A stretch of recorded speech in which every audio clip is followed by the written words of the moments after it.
আপনাকে তো ভাই ডিভোর্স দিয়েছে। এইমাত্র বলল। আমি ভাত খেতে খেতে মহিলার দিকে তাকালাম। বাড়িওয়ালা মহিলাই অবশ্য ভাত খেতে দিয়েছে। আমি সেই পাবনা থেকে ঠাকুরগাঁয়ে এসেছি একটু আগেই। এখন সন্ধ্যা প্রায়। সারাদিনের জার্নি, প্রচণ্ড ক্লান্ত। সেই সাথে হচ্ছে এরকম একটা খবর শোনার পর আমি মুহূর্তের মধ্যে বাড়িওয়ালা মহিলার দিক তাকালাম। তারপরে প্রচণ্ড কষ্ট হচ্ছিল, কিন্তু কি ভেবে আবার খাওয়ার মন দিলাম। 2 লোকমা খাওয়ার পরে আমার আর খেতে ইচ্ছা হচ্ছিল না। যে আমি ডিভোর্স পেলাম, কেন পেলাম আসলে আমার কারণটা জানা নেই। কারণ করোনার সময় আমি আর আমার হাজব্যান্ড তো বেড়াতে গেলাম পাবনাতে। তাহলে এখন বেরিয়ে আসার পরে আমি ডিভোর্স পেলাম, আর ওই বা কোথায়, আমার হাজব্যান্ড তো কোথায়, সেই বা ঠাকুরগাঁয় নেই কেন?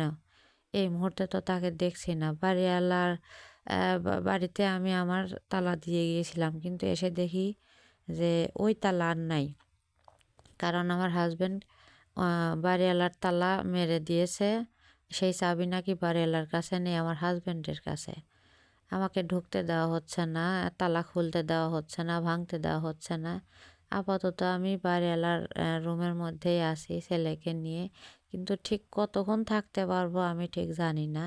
তারপর আবার এই ধরনের কথা বললো, আপনার ডিভোর্স হয়ে গেছে, আপনি সকালবেলায় চলে যাবেন। তখন আমি মানে কি বলবো, কিছু বলার নাই। এই মুহূর্তে কি বলা উচিত, কি করা উচিত।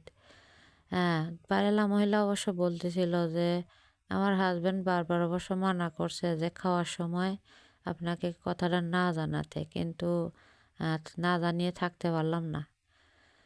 আমি মহিলার মানে আচরণ দেখে অবাক হলাম যে একটা মানুষকে খেতে দিয়ে খাবার সময় এই ধরনের একটা সংবাদ দেওয়া। আমি কিংকর্তব্য বিমূঢ় হয়ে রইলাম। যাই হোক, যা করেছে আমার হাজব্যান্ড করেছে, অন্যকে দোষারোপ করে কোনো লাভ নাই। সবচেয়ে বড় কথা যে আমি এখন কি করব? আমার কি করা উচিত? সামনে দিনগুলো পড়ে আছে। সবচেয়ে বড় কথা, এই করোনার সময়ে এখন আমি যদি কোনো জবেও ঢুকতে চাই, প্রাইভেট কোনো জবে আমি পারবো না। আমার হাই স্কুল পর্যন্তই দৌড়। আমি হাই স্কুলের শিক্ষকতা পর্যন্তই করতে পারি। এর বেশি আমার কোনো কিছুর অভিজ্ঞতা নাই। আমি প্রচণ্ড মানে মানসিক কষ্টে, কিন্তু আমি কাউকে বোঝাতে পারতেছি না। আমি চুপচাপ রইলাম, কাউকে কিছু বললাম না। আমার ছেলেটাকেও বুঝতে দিতে চাচ্ছি না যে আমাদের আসলে কি ঝড় সামনে অপেক্ষা করতেছে।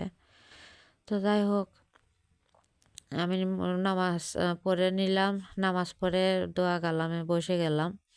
কারণ বিপদের সময় সবচাইতে বড় সহায়ক হচ্ছে আল্লাহ। কারণ আমরা দুনিয়াতে এসেছি পরীক্ষার জন্যেই। আর এখন যদি বিপদে ভেঙে পড়ি তাহলে তো চলবে না। আমার এই ধরনের আচরণগুলো দেখে বাড়িওয়ালা মহিলা অবাক হয়ে পিট পিট করে তাকাচ্ছে যে আমি ডিভোর্সের কথা শুনেও কেন চিৎকার করে কান্না করলাম না, বা কান্না করতেছি না, বা আমি চুপচাপ নীরবে নামাজে নামাজ পড়লাম, দোয়া কালাম পড়তে বসলাম। উনি আমাকে খুব গভীরভাবে নিরীক্ষণ করতেছে আর কি।